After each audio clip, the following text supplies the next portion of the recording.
Hi friends, ఈరోజు అల్లరి నరేష్ నటించిన ఆ ఒక్కటి అడక్కు అనే మూవీ చూసొచ్చాను. ఇందులో హీరోగా అల్లరి నరేష్, హీరోయిన్గా ఫైరా అబ్దుల్లా యాక్ట్ చేశారు. జాతిరత్నాలలో ఉన్న హీరోయిన్ యాక్ట్ చేశారు. ఈ మూవీ స్టోరీ లైన్ వచ్చేసి హీరోకి ఎంత వెతికినా సంబంధం దొరకదన్నమాట. అంటే పెళ్ళి కుదరదు. అందుకని చెప్పి ఎలా అయినా పెళ్ళి చేసుకోవాలని చెప్పి ఇలా జ్యోతిష్యుల దగ్గరికి వెళ్తే వాళ్ళ ఫ్యామిలీ మెంబర్స్ 30 రోజుల లోపల పెళ్లి కాకపోతే హీరోకి జీవితంలో పెళ్లి కాదు, బ్రహ్మచారిగానే ఉండిపోతారని చెప్తారు. దాంతో అందరు రిలేటివ్స్కి అందరికి చెప్పడం, అలా ఎవరో చెప్తే మ్యాట్రిమోనియోకి వెళ్తాడు. మ్యాట్రిమోనియోకి వెళ్తే అక్కడ హీరోయిన్ పరిచయం అవుతుంది అన్నమాట. హీరోయిన్ పరిచయమైనాక హీరోయిన్ని చూసి ఇష్టపడతాడు. ఆ తర్వాత ఏం జరిగింది అనేది సినిమా స్టోరీ. మూవీ అయితే పర్లేదు, బాగుంది. One time watchable. First half అంతా కామెడీగా చాలా బాగుంటుంది.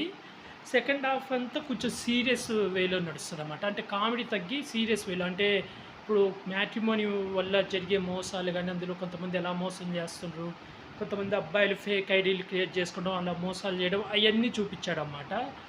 ఒక కోర్టు డ్రామా, అదంతా సెకండ్ హాఫ్ అంతా సీరియస్గా పోతుంది. మంచి మెసేజ్ ఇస్తారు లాస్ట్లో. మనం ఎంత జాగ్రత్తగా ఉండాలి, ఎవరిని పడతాలని గుడ్డిగా నమ్మకూడదని అటువంటి మెసేజ్ కూడా చాలా బాగా ఇచ్చారు. చాలా బాగుంది లాస్ట్లో. అయితే డిసప్పాయింట్ ఏంటంటే సెకండ్ హాఫ్లో మొత్తం సీరియస్గా పోవడం వల్ల కొంచెం కామెడీ అనేది మనకు ఉండదు.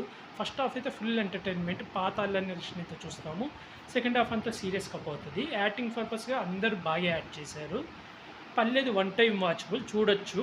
ఫస్ట్ హాఫ్ అయితే కామెడీ కోసం, సెకండ్ హాఫ్ ఒక మెసేజ్ ఉంటుంది, అది తప్పకుండా చూడొచ్చు. మెయిన్ పెళ్లి కానోళ్ళు కానీ, పెళ్ళిళ్ళ గురించి చూసేవాళ్ళు, ఆన్లైన్లో మోసాలు ఎలా జరుగుతున్నాయి, మ్యాట్రిమోనీలో కొంతమంది ఎలా మోసాలు చేస్తున్నారు, అవి మాత్రం పక్క క్లియర్గా చూపించాడు. అది చూసినాక చాలామంది జాగ్రత్త పడతారు. కాబట్టి పక్క చూడాల్సిన సినిమానే. నాకైతే పర్లేదు, నచ్చింది. సెకండ్ హాఫ్ కొంచెం డిసప్పాయింట్ అయినా, కామెడీ లేదని, కానీ పర్లేదు, మంచి మెసేజ్ అయితే క్లైమాక్స్లో ఉంది. నాకైతే నచ్చింది ఫ్రెండ్స్. అలాగే మీకు ఇలాంటి మూవీ అప్డేట్స్ ఏమైనా కావాలంటే నా యూట్యూబ్ ఛానల్ని సబ్స్క్రైబ్ చేసుకోండి friends. Like, share, comment, subscribe friends. Bye.